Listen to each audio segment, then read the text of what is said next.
Bismillahirrahmanirrahim. Alhamdulillahi rabbil alamin. Wassalatu wassalamu ala Rasulillah wa ala alihi wa sahbihi wa man tabi'ahum bi ihsanin ila yaumiddin wa ba'd. Fa nuwasilu kitab kitab Al-Bayan Al-Awhad fi Tauhidillahi Al-Ahad. Kemarin kita sebutkan permasalahan asy-syafa'ah. Permasalahan asy-syafa'ah.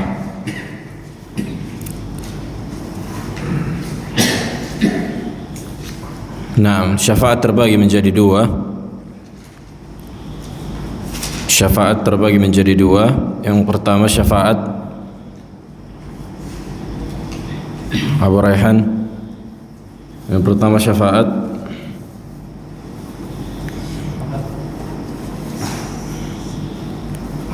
syar'iyyah. Nah, syafaat asy-syar'iyyah al-ma'dzunah al-muthbatah.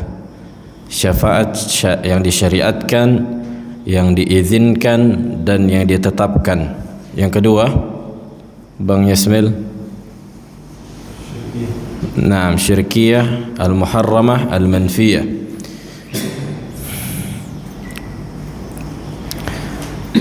Di pembagian yang pertama, syafaat yang diizinkan oleh syariat, masuk ke dalamnya bab syafaat yang berjalan pada kehidupan manusia dan dalam perkara di luar muamalah,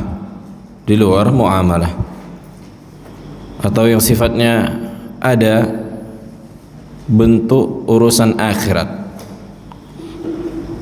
Di antara bentuk syafaat yang dibolehkan adalah memohon kepada manusia yang masih hidup untuk berdoa kepada Allah supaya misalnya memasukkan kita ke dalam surga. Jelas, memohon kepada manusia yang masih hidup supaya dia berdoa kepada Allah. Supaya apa? Supaya Allah memasukkan kita ke dalam surganya. Boleh enggak ini? Hah? Boleh. Bolehkah meminta kepada manusia yang masih hidup supaya dia berdoa kepada Allah supaya Allah memasukkan kita ke dalam surga? Boleh enggak? Boleh. Boleh. Bukan syirik. Kenapa?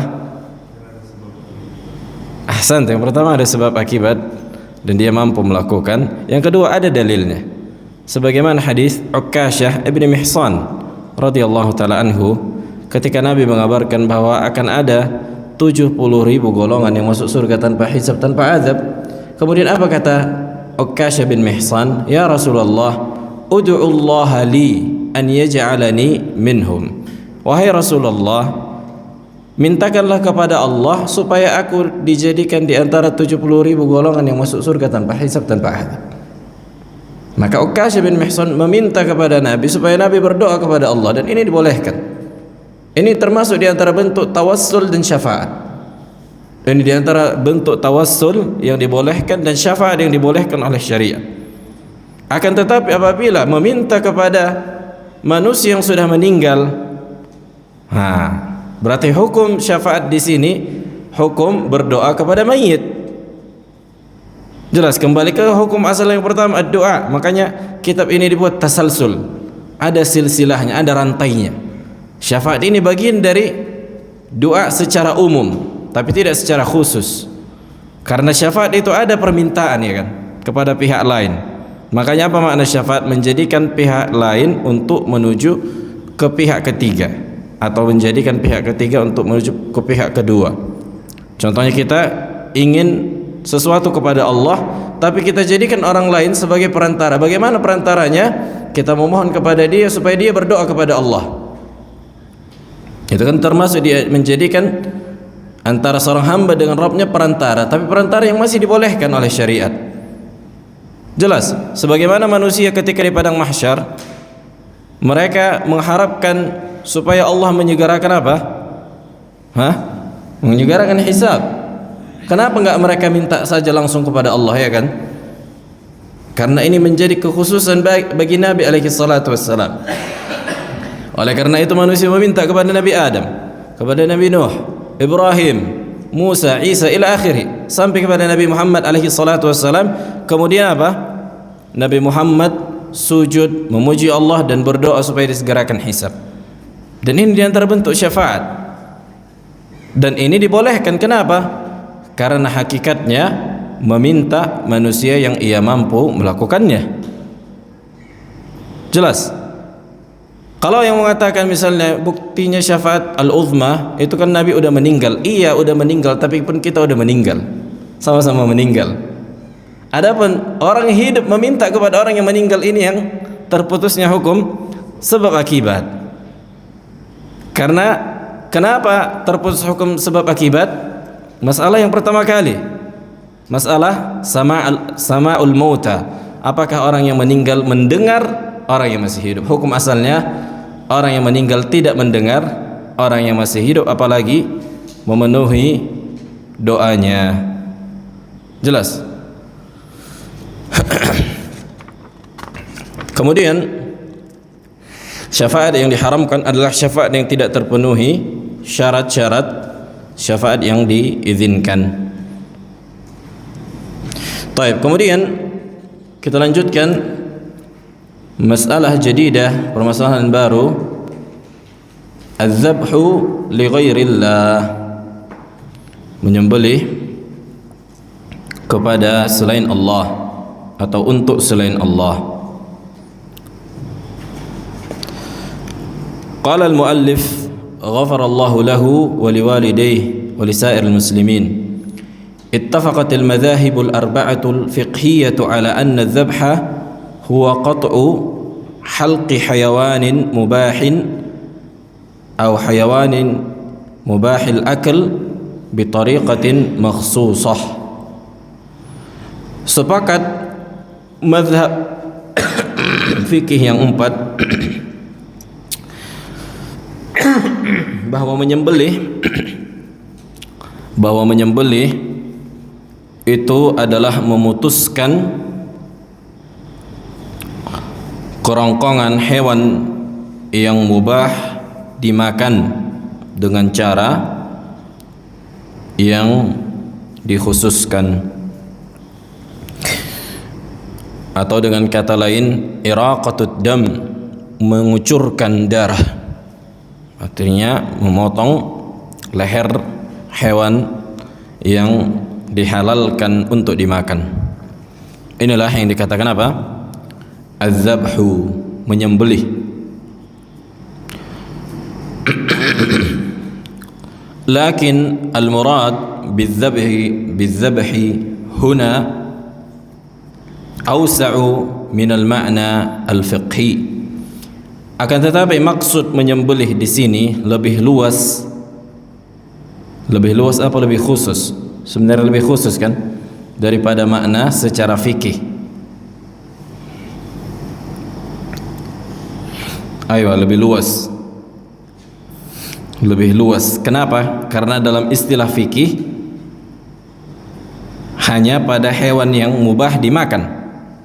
Sementara dalam perkara ibadah, baik hewan itu mubah dimakan atau tidak mubah dimakan. Baik hewan yang mubah dimakan atau tidak mubah dimakan. Karena niatnya pada asalnya orang yang menyembelih untuk selain Allah itu bukan untuk dimakan. Jelas? Orang yang menyembelih untuk selain Allah itu niat mereka bukan untuk memakan daging yang hewan mereka sembelih. Makanya nggak boleh kan mereka makan pantang. Kalau udah disembelih untuk pohon, untuk laut, sesajen, mereka marah. Mereka nggak mau makan karena memang tujuannya bukan untuk dimakan, tapi dalam bentuk ibadah, ta'abbud, mengucurkan darah, mempersembahkan hewan ini untuk dewa, untuk jin, untuk siapapun itu selain Allah Subhanahu wa ta'ala. Ini diantara bentuk kesyirikan. Makanya kata penulis, fayashmalu kullas surah wa kullal hayawan hatta walau kana mimma yuhramu akluha fi syar'i. Yani mencakup segala sesuatu, segala bentuk, sampai binatang yang diharamkan hukum asalnya disembelih. Sampai misalnya seseorang menyembelih babi atau menyembelih anjing atau menyembelih kucing dalam rangka apa? Mempersembahkan sembelihan ini untuk jin, untuk dewa. Dewa itu kan diantara bentuk jin sebenarnya. Allah alam apa yang mereka maksud dengan dewa. Sebagaimana sebagian adat manusia yang di apa namanya, di Pulau Jawa kan, Nyi Roro Kidul ya, dewa atau apa itu? Mereka menganggap itu apa? Dewa, jin.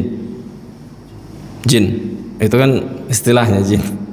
Nah, tapi itulah makhluk gaib yang mereka yakini bisa memberikan manfaat dan mudarat.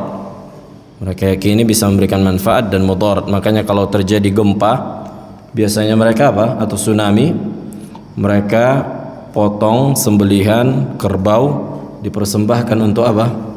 Untuk dewa ini dalam rangka menahan mudarat yang akan terjadi supaya jangan terjadi lagi tsunami. Nah, mereka meyakini apa? Ada makhluk gaib yang bisa menahan mudarat atau memberikan manfaat. Baik, fadzabhu ala al-qismain. Menyembelih itu ada dua jenis.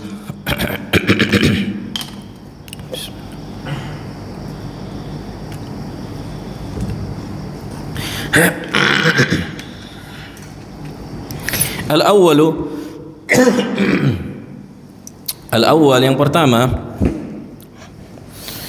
makana mimma laysa ibadatan bidzatiha atau laysa ibadatan mahdhah. Yang pertama bukan dalam rangka ibadah, menyembelih bukan dalam rangka apa? Ibadah.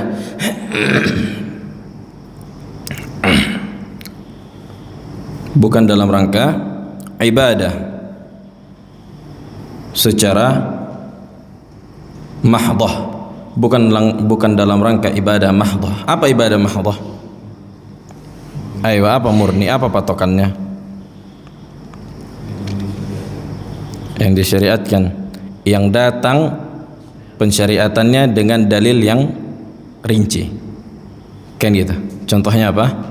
Contohnya salat, menyembelih, kan gitu. Inna salati wa nusuki wa mahyaya wa nusuki ay wa zabihati sembelihanku.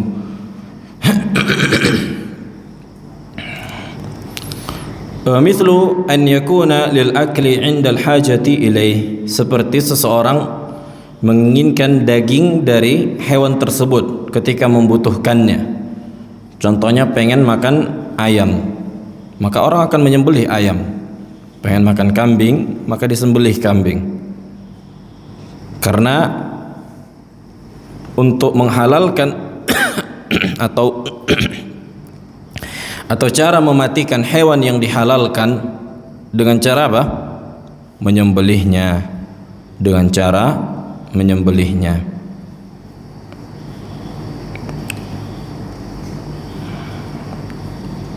Maka wajib ketika menyembelihnya mengucapkan apa?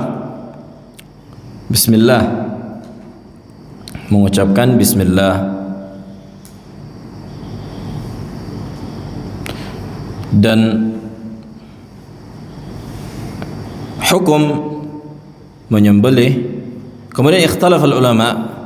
Para ulama berselisih tentang hukum mengucapkan bismillah ketika menyembelih. Maka yang sahih adalah wajib. Maka binatang yang tidak diucapkan bismillah ketika menyembelihnya haram dimakan.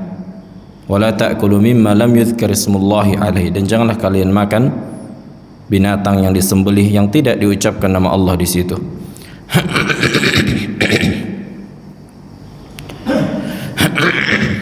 Baik.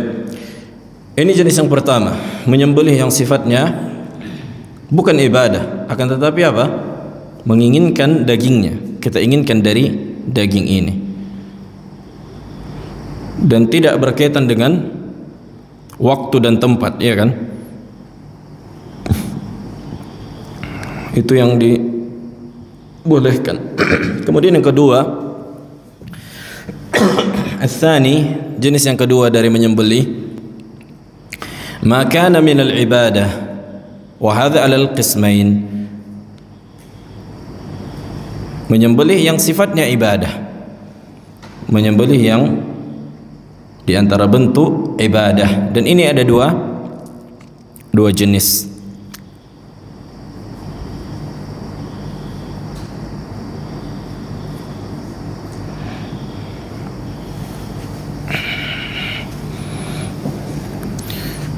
Yang pertama, jenis yang pertama dari menyembelih yang sifatnya ibadah, kama qala al-muallif, al-awwalu imma an yakuna min al-mahdhah al-mashru'ah wa qasdu at-taqarrub lillahi ta'ala. Yang pertama, menyembelih yang memang disyariatkan secara jelas dengan dalil yang rinci di dalam syariat, dan tujuannya mendekatkan diri kepada Allah. Mislu al-hadi wal udhiyah wal aqiqah, seperti hadi. Apa makna hadi? Membawa hewan ketika haji, kan gitu, bagi orang yang tidak mampu. Wal udhiyah atau kurban di luar orang yang haji, atau akikah, mengakikahkan anak. Ini di antara bentuk menyembelih yang sifatnya ibadah dan datang langsung perintahnya dari syariat.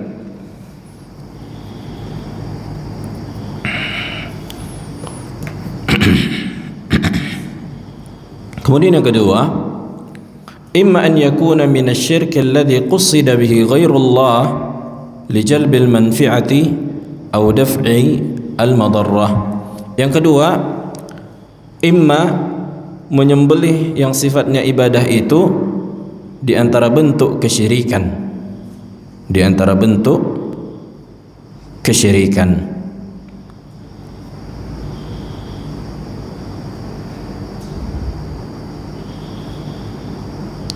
Yang dimana seseorang yang menyembelih memaksudkan dari sembelihannya itu untuk selain Allah. Yang dimana seseorang yang menyembelih memaksudkan dari sembelihan tersebut untuk selain Allah dalam rangka mendapatkan manfaat dan menolak mudarat. Makanya orang yang menyembelih untuk lautan, apa yang mereka inginkan dari perbuatan itu? Supaya tidak terjadi tsunami misalnya. Maka ini kan mengambil manfaat dan menolak mudarat. Begitu juga nanti kalau ada sering orang tenggelam di sebuah sungai misalnya, kan, mulailah nanti potong ayam, kemudian lemparkan ayamnya ke sungai tadi, dalam rangka apa? Menolak mudarat, supaya jangan ada lagi yang tenggelam, supaya jangan marah si penghuni sungai. Nah, ini kenapa?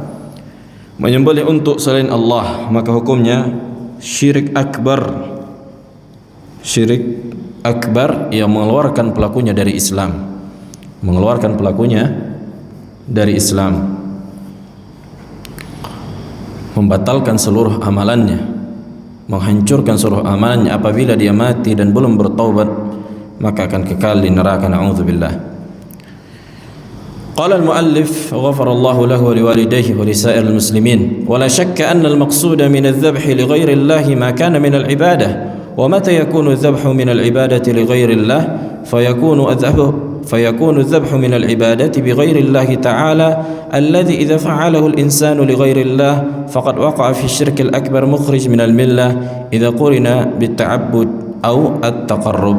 Sebagaimana kita sebutkan, tidak diragukan lagi yang maksudnya menyembelih untuk kepada selain Allah ini adalah sifat yang bentuknya apa? Ibadah. Yang sifatnya ibadah. Jadi setiap seseorang menyembelih untuk selain Allah dalam rangka mendapatkan manfaat dan menolak mudarat, ini sudah termasuk ke dalam kategori menyembelih untuk selain Allah yang diantara bentuk kesyirikan. Walaupun dia bilang aku bukan ibadah, kan gitu. Tapi kalau dia sembelih untuk selain Allah, ini sudah masuk ke dalam menyembelih yang sifatnya ibadah, walaupun dia tidak menginginkan apa? Al-ibadah, kan gitu. Kemudian apa patokannya di sini? Wadhabit al-dzabhi asy-syirki al-mukhrij min al-Islam. Apa patokan menyembelih yang mengandung kesyirikan yang mengeluarkan pelakunya dari Islam? قال المؤلف أن يكون الذبح لجلب المنفعة أو دفع المضرة من المخلوقات أو تعظيمها أو تقرب بها. Yang pertama apabila menyembelih tadi dalam rangka mendapatkan manfaat kepada selain Allah, mengharapkan manfaat pada selain Allah, atau menolak mudarat,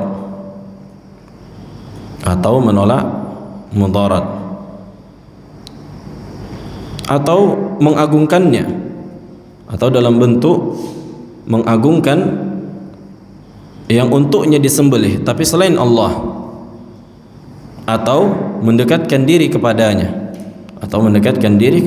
ini diantara bentuk menyembelih yang sifatnya kesyirikan. Begitu juga contohnya apabila seseorang menyembelih di kuburan, kemudian darah dari hewan sembelihan tadi diletakkan di kuburan itu, atau dibuat di tempat, atau bagaimanapun, maka ini diantara bentuk menyembelih kepada selain Allah yang sifatnya kekufuran dan kesyirikan. Sebagaimana kata penulis, ka'an yakuna lil wali, seperti menyembelih untuk wali yang udah mati atau yang masih hidup tentunya, aw limayyit sahibil qabri aw lil jin, atau untuk jin, fasara dzalika min asy-syirk al-akbar, maka itu akan menjadi syirik besar. Wa qarinatu dzalik, apa tandanya, kan gitu, anna dzabha yuf'alu fi makanin muayyan makhsus, bahwa menyembelih itu dilakukan pada tempat yang khusus, yang khusus. Wa bi tariqatin muayyanatin aw muayyanatin ala ghairi al-'adah, wa bi tariqatin muayyanatin ala ghairi al-'adah, di mana seseorang menyembelih dengan cara tertentu tidak sebagaimana kebiasaan manusia menyembelih. Di mana seseorang menyembelih dengan cara tertentu tidak sebagaimana apa? Kebiasaan orang menyembelih. Apa contohnya, Abu Rashid?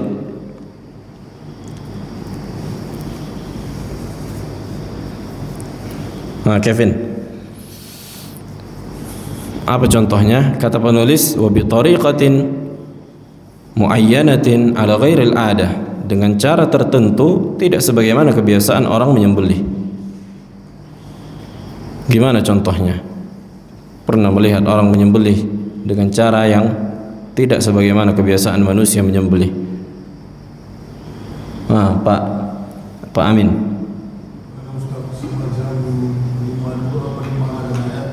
Itu kerbau dalam keadaan berdiri. Sambarannya pakai tangan. Nah, ahsan.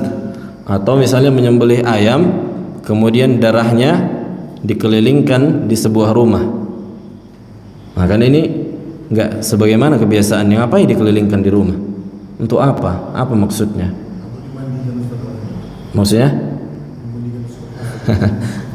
Ainam. Dengan cara-cara yang tidak sebagaimana kebiasaan manusia menyembelih, maka ini diantara bentuk kesyirikan yang mengeluarkan pelakunya dari Islam. Lianna fi'lahu la yakunu illa nasyi'an.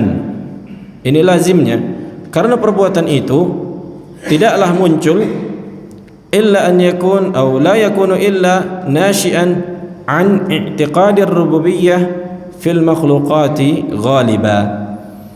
Karena perbuatan tadi dilakukan tidaklah muncul kecuali disebabkan seseorang meyakini bahwa makhluk yang ia inginkan untuk disembelih di situ, kan gitu, untuknya memiliki apa? Memiliki keyakinan bisa memberikan manfaat dan mudarat. Contohnya orang yang menyembelih dengan cara ayam, misalnya menyembelih ayam dengan cara darahnya dikelilingkan di sebuah rumah, tidaklah orang yang melakukan itu kecuali meyakini bahwa ada jin yang bisa memberikan manfaat dan mudarat. Maka dengan melakukan penyembelihan tadi, itu akan menghilangkan mudarat yang dilakukan oleh jin. Makanya di antara bentuk kesyirikan juga apabila seseorang berbicara dengan orang yang masuk ke dalam dirinya jin, diharamkan bagi orang yang mendengarkannya untuk mengijabah permintaannya. Jangan sampai seseorang, misalnya ada orang kesurupan, coba datangkanlah ayam hitam, jangan dituruti. Ini malah dituruti pula, kan gitu. Maka menuruti permintaan itu dan melakukan penyembelihan untuk jin yang masuk ke dalam tubuh seseorang di antara bentuk kesyirikan. Di antara bentuk kesyirikan. Nah,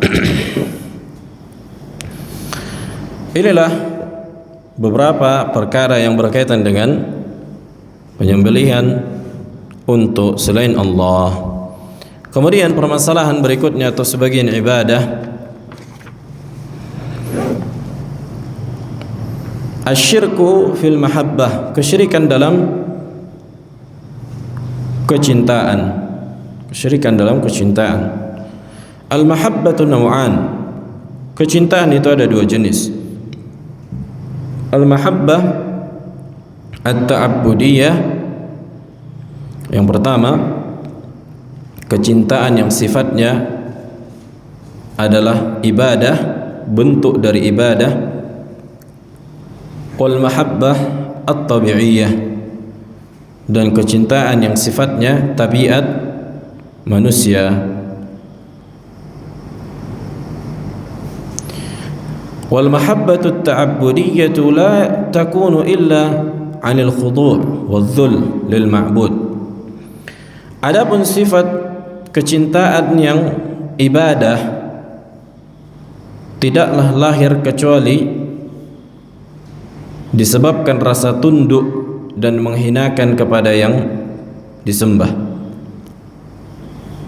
Kecintaan yang sifatnya ibadah tidaklah muncul kecuali disebabkan rasa ketundukan serta penghinaan diri kepada yang diibadahi. Itulah yang dikatakan cinta kepada Allah Subhanahu wa ta'ala, dibarengin dengan ketundukan, kehinaan kepada yang diibadahi. Wa hadzal ladzi waqa'a fihi al-musyrikun, maka inilah yang orang-orang musyrikin di zaman Nabi alaihi salatu wassalam dan juga di zaman kita sekarang, sebagian orang itu jatuh pada kesyirikan dalam perkara kecintaan, sebagaimana yang Allah sebutkan di surah Al-Baqarah, wa minan nasi, dan sebagian apa? Sebagian manusia, man yattakhidhu min dunillahi andadan, menjadikan selain Allah sebagai tandingan. Menjadikan selain Allah sebagai tandingan. Bagaimana mereka menjadikan selain Allah ini tandingan bagi Allah? Apakah mereka meyakini bahawa selain Allah bisa menciptakan, menghidupkan dan mematikan? Bukan. Akan tetapi mereka menyekutukan Allah dengan selain Allah pada kecintaan. Makanya Allah menjelaskan yuhibbunahum kahubbillah. Yuhibbunahum kahubbillah. Walladzina amanu asyaddu hubban lillah. Adapun orang-orang yang beriman, itu kecintaan mereka kepada Allah sangat-sangat besar. Walau yaral ladzina zalamu idh yarawna al-'adzaba anna al-quwwata lillahi jami'a wa anna Allaha syadidul 'adzab.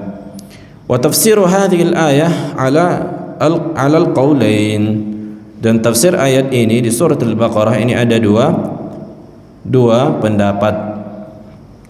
Yang pertama, sebagaimana disebutkan Ibnu Katsir dan Ibnu Jarir At-Tabari. Yang pertama, annal musyrikin yuhibbuna alihatahum min dunillah kamahabbatihim lillahi, ay ja'alu taswiyata fil mahabbah. Di mana orang-orang musyrikin, yang pertama, di mana orang-orang musyrikin mencintai sembahan mereka selain Allah sebagaimana mereka mencintai Allah. Orang-orang musyrikin mencintai sembahan mereka selain Allah sebagaimana mereka mencintai Allah. yakni mereka samakan kecintaan mereka dengan mereka samakan kecintaan mereka kepada Allah dengan kecintaan mereka kepada selain Allah. Maksudnya para sembahan mereka, orang-orang soleh yang mereka sembah, sama, mereka buat sama kecintaan mereka dalam perkara ibadah tentunya. Watsani, tafsir yang kedua, annal musyrikin yuhibbuna alihatahum min dunillah kama habbatil mu'minina lillah. Orang-orang musyrikin mencintai sembahan mereka selain Allah sebagaimana orang beriman mencintai Allah. Orang-orang musyrikin mencintai sembahan mereka selain Allah sebagaimana orang beriman mencintai Allah. yakni kecintaan orang musyrikin kepada sembahan mereka selain Allah sebagaimana orang beriman mencintai Allah. Wadah, jelas. Kalau yang pertama, mereka mencintai Allah dan mereka mencintai sembahan selain Allah, akan tapi mereka samakan kecintaan mereka terhadap Allah dan terhadap orang-orang yang mereka sembah selain Allah. Tafsir yang kedua, mereka mencintai sembahan mereka selain Allah, yakni orang-orang musyrikin, sebagaimana orang beriman mencintai Allah. Nah, wa amma al-mahabbatu at-tabi'iyyatu, adapun kecintaan yang sifatnya tabiat, falaysa hunaka adh-dhul wal khudu' at-ta'abbudi, maka tidak ada di dalamnya ketundukan dan kehinaan yang sifatnya ibadah, tidak ada di situ. Okelah, seorang istri kita katakan tunduk kepada suami, begitu juga anak tunduk kepada orang tua, tapi tidak yang sifatnya ta'abbudi. Apa makna ta'abbudi? yakni ada koridor-koridor yang tidak dibolehkan seseorang tunduk di situ. Makanya seseorang menghormati orang lain tidak boleh dengan rukuk dan sujud. Walaupun ada ketundukan kepada orang tua, tapi ini ketundukan bukan sifatnya ibadah secara asal. Bukan sifatnya ibadah secara asal. Makanya Nabi alaihi salatu wasalam ketika didatangi Mu'adz ibn Jabal dari Yaman, kemudian Mu'adz bin Jabal sujud kepada Nabi alaihi salatu wasalam, kan itu dalam rangka menghormatinya. Kemudian Nabi alaihi salatu wasalam bertanya, "Ma hadza ya Mu'adz?" Kemudian Nabi bertanya, "Apa ini wahai Mu'adz? Kenapa sujud?" Kan itu kemudian Mu'adz mengatakan, "Aku melihat orang-orang rahib-rahib atau orang-orang pendeta disujudi dalam rangka dihormati, dan engkau lebih berhak untuk dimuliakan wahai Rasulullah, sehingga aku pun menghormatimu dengan cara sujud." Kemudian kata Nabi alaihi wasallam, "Lau kuntu amiran an yasjud ahadun li ahadin la amartu an-nisa an yasjudna li azwajihinna li'idhami haqqihim 'alaihinna." Sekiranya aku dibolehkan memerintahkan seseorang untuk sujud kepada orang lain, tentu akan aku perintahkan para wanita untuk sujud kepada suami-suami mereka karena besarnya hak suami mereka atas mereka. Berarti walaupun istri tunduk kepada suami, tapi bukan dalam rangka ibadah secara zat, bukan dalam rangka ibadah secara zat. Nah, mislu mahabbah az-zawj li zawjatihi, sebagaimana kita sebutkan, kata penulis, sebagaimana kecintaan seorang suami kepada istrinya atau sebaliknya istri kepada suaminya. Al-um li waladiha wa hakadha, yakni begitu juga seorang ibu kepada anaknya. Walakin qad yakunu min al-muharramah idza kanat tamna' min huquqillah wa dzikrihi ta'ala. Akan tetapi kecintaan yang sifatnya tabiat ini bisa jadi menjadi muharram apabila kecintaan tersebut menghalangi ditunaikannya hak Allah dan mengingat Allah subhanahu wa ta'ala. Ini yang sifatnya maksiat, akan tapi tidak sampai jatuh pada kesyirikan. Contohnya apa? Saking sayangnya misalnya, saking sayangnya suami misalnya sama istrinya, maka istrinya tidak menutup aurat, udahlah dibiarkan. Kan itu, saking cintanya lah dia, takut istrinya dia marah misalnya, maka apabila dia membiarkannya, kan gitu, saking dengan alasan kecintaan, maka ini apa? Maka ini diantara bentuk kecintaan yang diharamkan. Nah, karena ada unsur maksiat kepada Allah Subhanahu wa taala.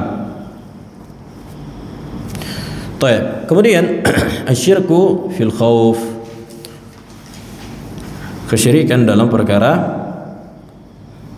rasa takut.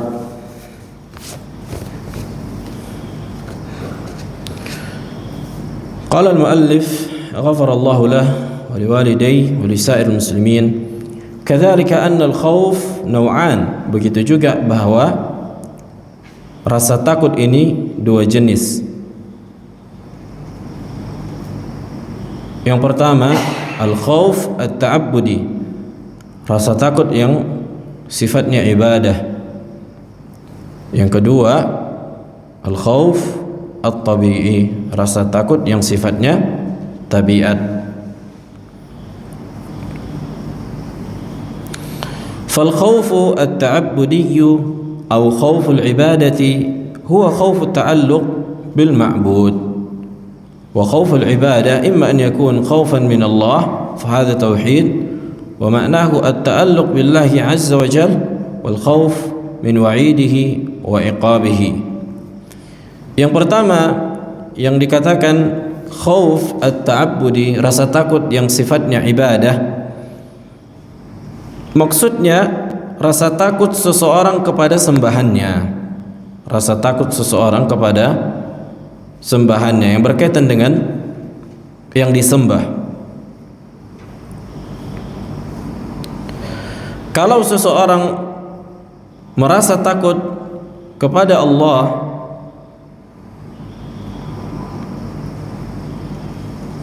maka ini di antara bentuk tauhid. Seseorang yang takut kepada Allah di antara bentuk tauhid. Bahkan wajib seseorang memiliki rasa takut kepada Rabbnya, karena takut akan ancamannya. Makanya kita diwajibkan menghadirkan rasa takut dari terjatuhnya pada kesyirikan, kan gitu. Makanya Syekh Muhammad bin Abdul Wahhab rahimahullah menyebutkan di kitab Tauhid, wujub al-khauf minasy-syirk, wajibnya menghadirkan rasa takut akan jatuhnya pada kesyirikan, baik itu syirik besar atau syirik kecil, baik itu syirik besar atau syirik kecil, yakni riya. Oke lah, mungkin kita enggak nyungsep ke kuburan, enggak minta-minta, tapi apakah kita selamat dari syirik kecil, yakni riya? Bukankah Nabi mengatakan kepada para sahabat yang paling dikhawatirkannya adalah syirik kecil yang menimpa para sahabat, inna akhwafa ma akhafu alaikum asyirku al-asghar, yang paling aku khawatirkan menimpa kalian adalah kesyirikan kecil. Kemudian para sahabat berkata, wa ma syirkul asghar ya Rasulullah, apa itu syirik asghar ya Rasulullah? Ar-riya, kata Nabi SAW, ar-riya. Nah, fadal adhan. Baik, kita lanjutkan. Qala al-muallif wa imma an yakuna khaufan min ghairi Allah subhanahu wa ta'ala wa huwa qisman. Adapun rasa takut kepada selain Allah itu ada dua jenis. Rasa takut kepada selain Allah itu ada dua jenis. Al-qismul awal, jenis yang pertama, khaufun syirkiyun, rasa takut yang mengandung kesyirikan, yasilu ila darajati asyirk al-akbar, yang sampai pada tingkat kesyirikan besar. Wa hadha huwa al-khauf alladhi yusammihi ba'du al-ulama khaufa as-sir. Inilah yang dinamakan sebagian ulama dengan khauf as-sir, rasa takut yang tersembunyi. Wa makna khauf as-sir, makna khauf yang tersembunyi, rasa takut yang tersembunyi, an yakhaf min ghairillahi azza wa jal khaufa ta'zim, di mana seseorang takut kepada selain Allah yang didasari dengan pengagungan.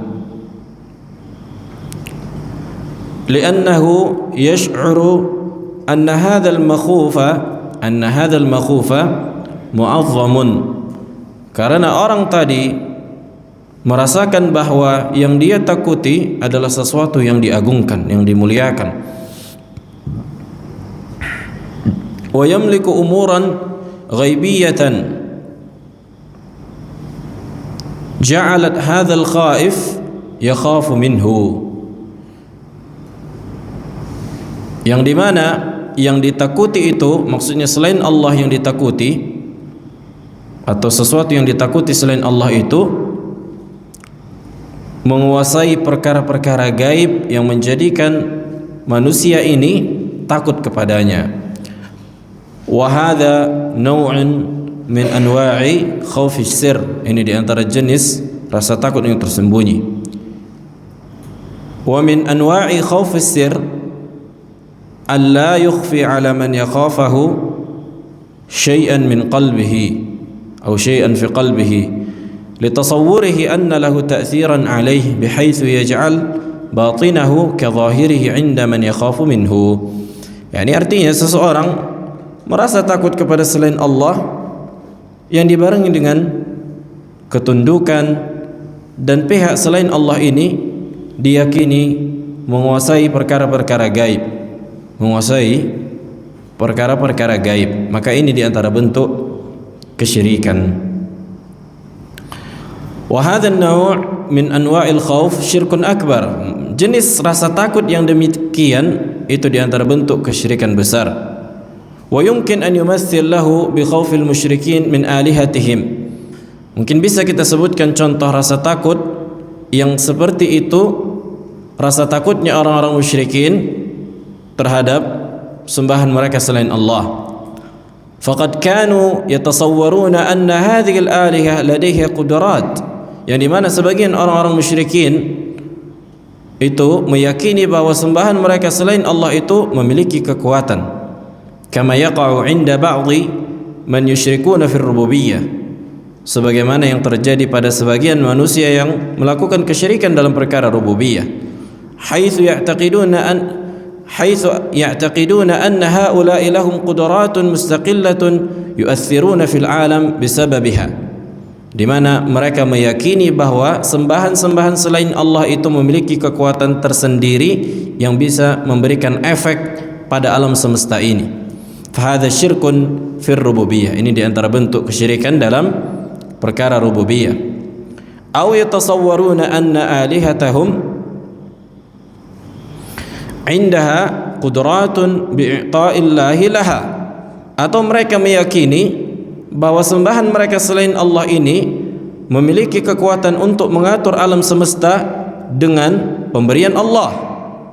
Nah, ini pun enggak boleh. Jangankan mustaqillah, artinya jangankan seseorang meyakini bahwa manusia atau wali yang sudah mati itu bisa mengatur alam semesta sehingga manusia takut kepadanya, meyakini bahwa Allah memberikan kekuatan kepada wali yang sudah mati ini kemudian bisa mengatur alam semesta, ini di antara bentuk kesyirikan. Terlebih lagi meyakini bahwa kekuatan yang diberikan atau kekuatan yang dimiliki oleh wali adalah kekuatan yang dia miliki sendiri, bukan karena pemberian Allah. Wadih wala mش wadih? Jelas? Baik. Walihada yakhafuna minha. Oleh karena itu manusia takut kan itu kepada wali selain Allah. Kama huwa syirkul musyrikin fil alam, sebagaimana kesyirikannya orang-orang musyrikin maksudnya di zaman Nabi alaihi wasallam. Fahum yatasawwaruna anna haula'i as-salihin alladhina ya'buduna Allah 'azza wa jalla mustajabun min Allah kalamahum mubasharatan. Yani mereka meyakini bahwa orang-orang saleh yang sudah meninggal yang mereka sembah kan itu, yang dimana orang-orang saleh ini juga menyembah Allah, itu ketika dimintai mustajab doanya, mustajab doanya, sebagaimana doa mereka mustajab ketika mereka meminta kepada Allah.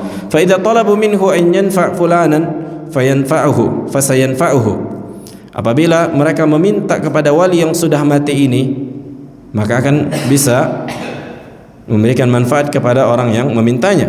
Wa idza talabu minhu an yadurrahu fasayadurruhu atau fasayadurruhu, apabila untuk memberikan mudarat maka akan memberikan mudarat. Mithlul wakil atau sahibul manzilah indal malik al-azim, seperti seorang yang diwakilkan atau seseorang yang memiliki kedudukan di sisi seorang raja yang diagungkan. Fa sahibul manzilati indal malik al-azim yaqulu lahu al-malik usjun hadza fayusjinuhu atau fayasjunuhu wa a'ti hadza mukafa'atan fayu'tihi al-mukafa'ah. Sebagaimana seorang raja yang apabila dengan dekat dengan seseorang, ketika seseorang meminta kepada orang yang dekat dengan raja, maka apapun yang dia mintai pasti akan dipenuhi oleh raja itu. Kan gitu. Yang memberikan sesuatu itu siapa? Raja itu. Tapi melalui siapa? Melalui manusia yang dekat dengan raja. Gak usah langsung sama raja minta, tapi minta sama orang yang dekat dengan raja, menterinya misalnya. Jadi apapun yang kita minta, penjarakan si fulan, maka raja akan menjarakan si fulan, tapi bukan langsung dengan raja kita minta, tapi dengan orang yang dekat dengan raja. Nah, begitu juga lah dengan Allah Jalla wa Ala. Jadi wali-wali yang sudah mati ini mereka katakan ini dekat dengan Allah, sehingga apabila kita mintai, maka Allah pun akan memberikannya, karena wali ini memiliki kedudukan di sisi Allah. Wa mithlu khauf ba'dhin nas minal awliya, seperti rasa takut sebagian manusia pada para wali. Idh yaqulu la tatakallam bisu, yakni di mana mereka berkata, contohnya di sebuah tempat yang ada kuburan di situ, kan gitu, jangan ngomong pantang ya, kan gitu, jangan ngomong sembarangan, jangan ngomong pantang. Fal wali idza takallamta bisu'in sayadurruk, karena kalau kau ngomong pantang, ngomong sembarangan, ngomong kotor, maka wali tersebut, penunggu itu akan membuatmu mudarat, imma dengan sakit atau dengan apapun itu. Wa mithlu khaufihim min as-saharah wal kuhan wal jin wa nahwi dzalik, seperti rasa takut seseorang kepada dukun, kepada para peramal, kepada jin dan yang semisal dengan itu. La siyama idza kana al-khauf min mu'azzam ya'taqidu sahibuhu anna lahu qudratin ta'thiriyatin atau ta'thiriyatan wa nahwu fi an-nasi afwan, di mana seseorang meyakini bahwa orang yang diagungkan ini memiliki kemampuan supranatural yang memiliki efek untuk memberikan manusia. Fahadha la syakka fi annahu min asy-syirk al-akbar al-mukhrij an dairatil Islam wal yad billah, fahadha huwa ad-dhabit fil khauf alladhi yakunu khaufan syirkiyya. Maka ketakutan yang demikian itu adalah ketakutan yang mengeluarkan pelakunya dari keislaman, yang dimana konsekuensi dari rasa takut itu meyakini bahwa ada sesuatu selain Allah bisa memberikan manfaat dan mudarat. Ada pun rasa takut dengan kegelapan. Apakah di antara bentuk rasa takut yang mengandung kesyirikan Kevin? Kevin Masya Allah nggak takut dia gelap, mati lampu pun santai ya Vin? Enggak. Kenapa? Kenapa? Nah, orang biasanya kan karena ada hukum sebab akibat. Karena biasanya gelap nggak kelihatan. Ya, ini sesuatu misalnya entah tepija apa kan gitu. Terus juga entah ada kalajengking atau hewan-hewan serangga-serangga. Nah, ada hukum sebab akibat di situ. Tapi kalau takut kepada mayit misalnya atau kuburan, apakah ada hukum sebab akibat?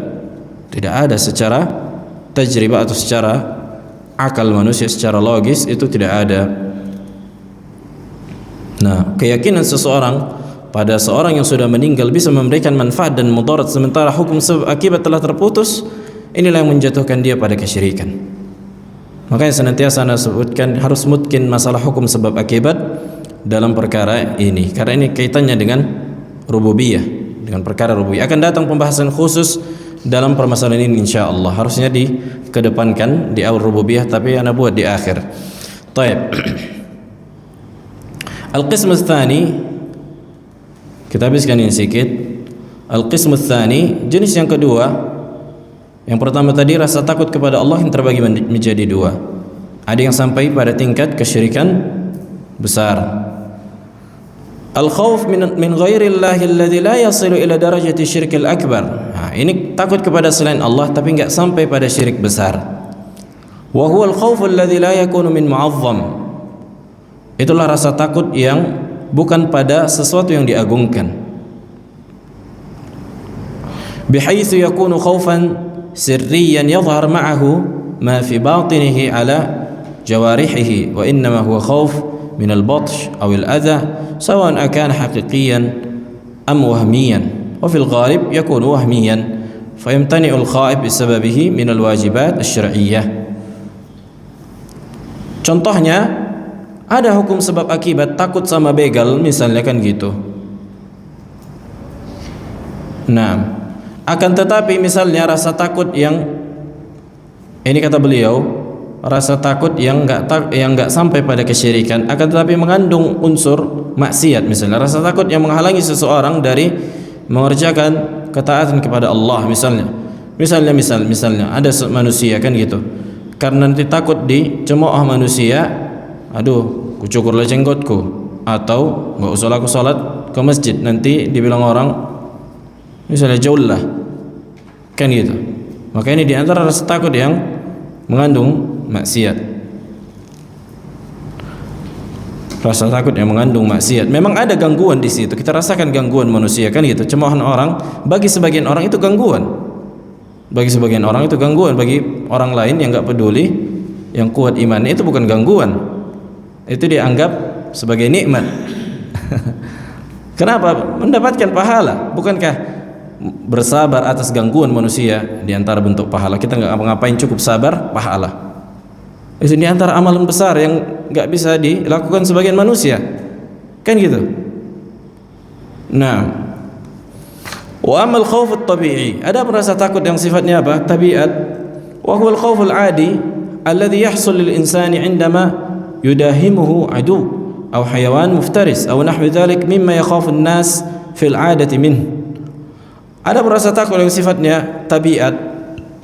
Itu yang terjadi pada manusia. Seperti apa? Ketika bertemu dengan musuh, bertemu dengan pembegal, bertemu dengan perampok, atau bertemu dengan hewan buas. Karena memang ada hukum sebab akibat.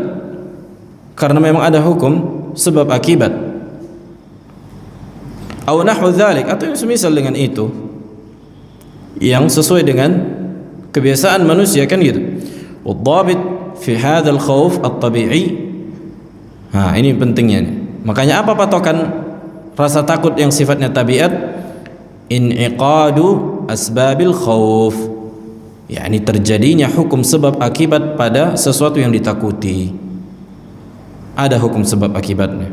Secara kebiasaan singa menggigit, melukai, sehingga orang takut misalnya ke hutan bertemu dengan singa misalnya. Maka ini sifat takut yang tabiat. Fal khawful ladzi tan'aqidu asbabuhu huwa al-khawf at-tabi'i, wa dzalika kaman ra'a asadan haqiqiyan fa khafa fa hadha khawfun tabi'iyyun.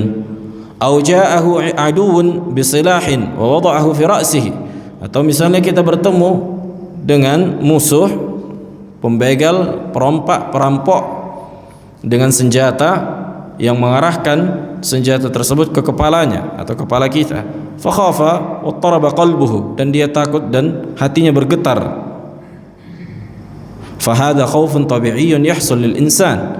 Ini rasa takut yang sifatnya tabiat yang terjadi pada manusia.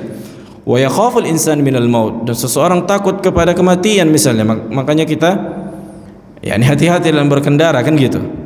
Fal insanu la yudhammu wa la yulamu 'ala al-khawf alladhi tan'aqidu asbabuhu. Nah, manusia itu tidak dicela dan tidak dihina karena rasa takut yang terjadi pada sesuatu yang memang ada hukum sebab akibat di situ. Tapi jangan berlebihan, jangan paranoid istilahnya kan. Jangan parno. Maksudnya rasa takut yang berlebihan yang kemungkinannya sedikit, misalnya wahmiyah. Itu yang dia rasa takut wahmiyah. Misalnya kan banyak orang kan saking takutnya mati nggak mau naik pesawat.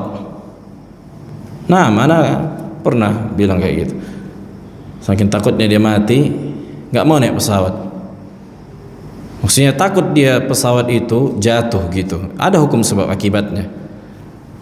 Padahal kalau kita lihat penelitian atau hasil research menunjukkan kecelakaan yang terjadi pada lalu lintas itu lebih banyak dibandingkan kecelakaan pada pesawat.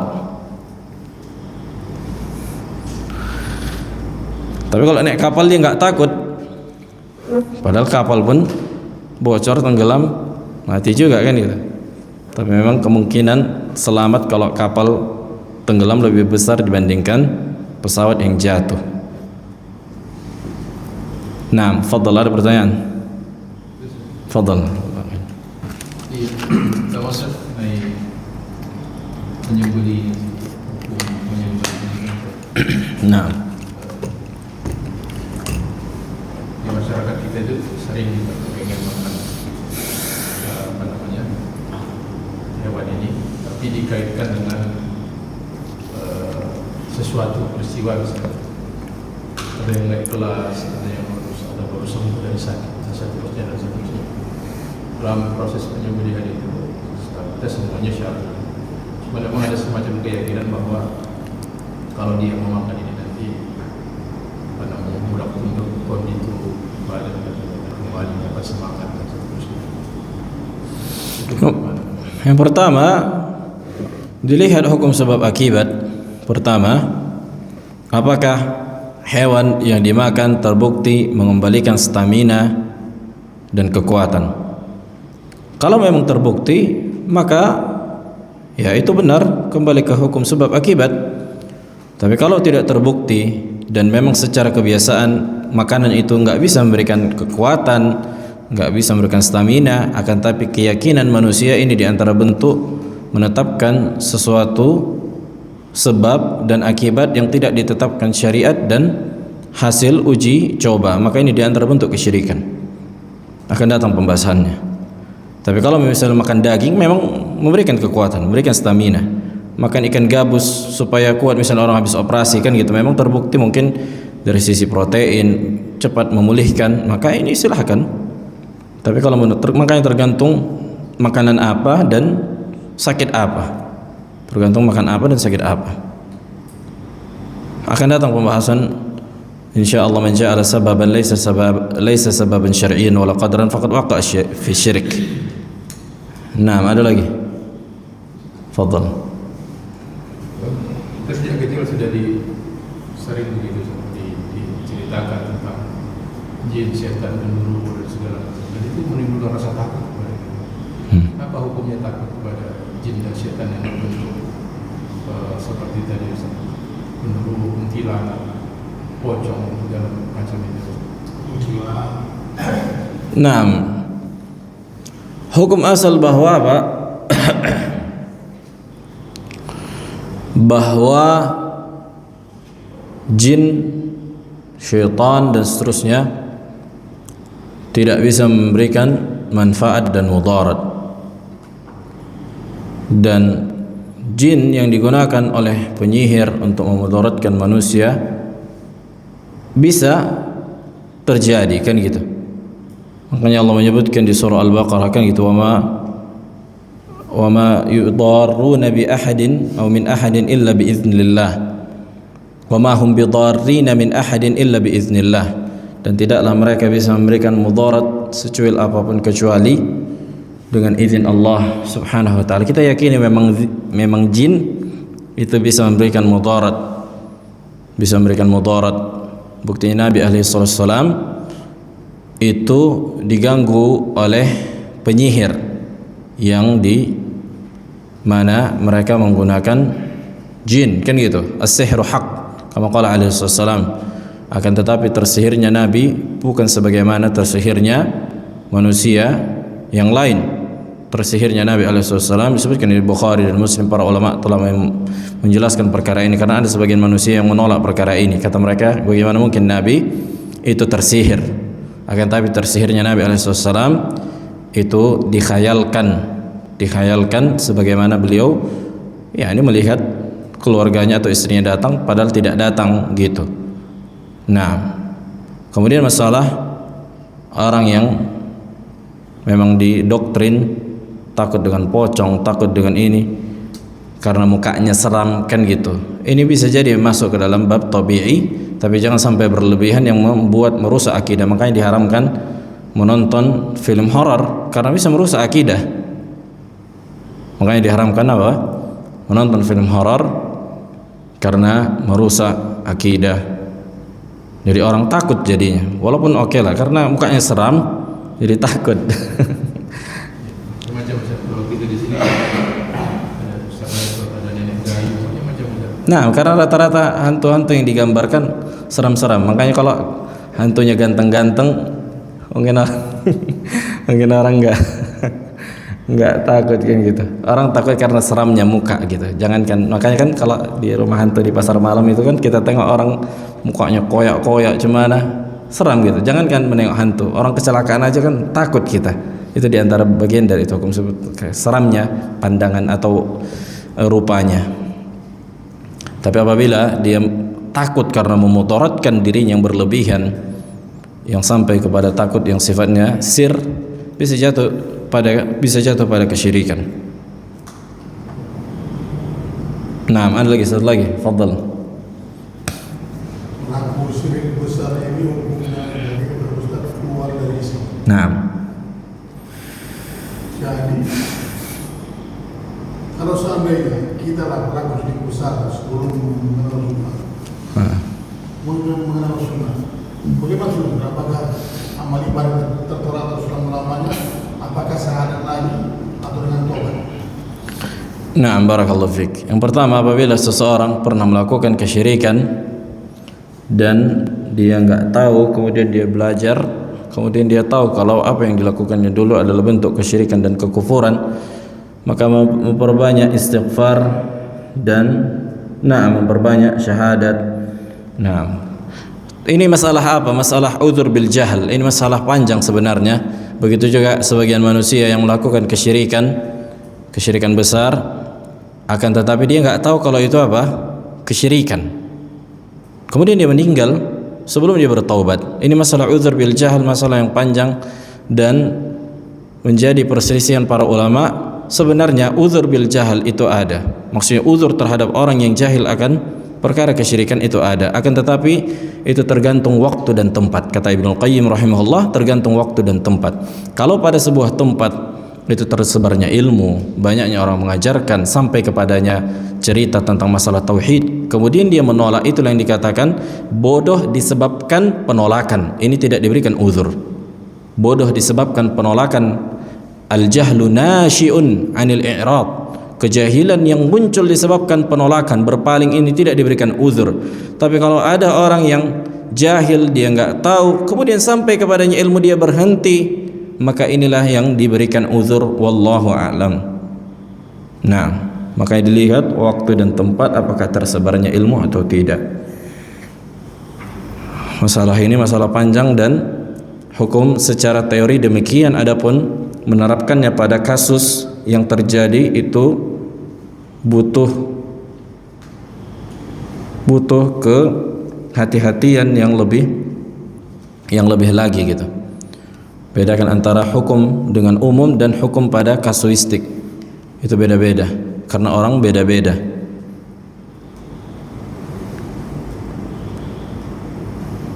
Makanya kata para ulama, antum al-ulama walastum qudat. Kalian para ulama yang menjelaskan ilmu, bukan seorang hakim yang menghukumi. Bukan seorang hakim yang menghukumi. Akan tetapi hukum asal demikian. Apabila seseorang melakukan kesyirikan dan belum bertaubat dan dia mati, maka tidak diampuni oleh Allah Subhanahu wa ta'ala, sebagaimana nas ayat di surat An-Nisa, innallaha la yaghfir an yushraka bih wa yaghfiru ma duna dzalika liman yasha innahu may yusyrik billah faqad harramallahu alaihi al-jannah wa ma'wahu an-nar wa ma lidh-dhalimina min ansar la in asyrakta la yahbatanna 'amaluk wa la takunanna minal khasirin. Subhanakallah bihamdik asyhadu an la ilaha illa anta astaghfiruka wa atubu ilaik.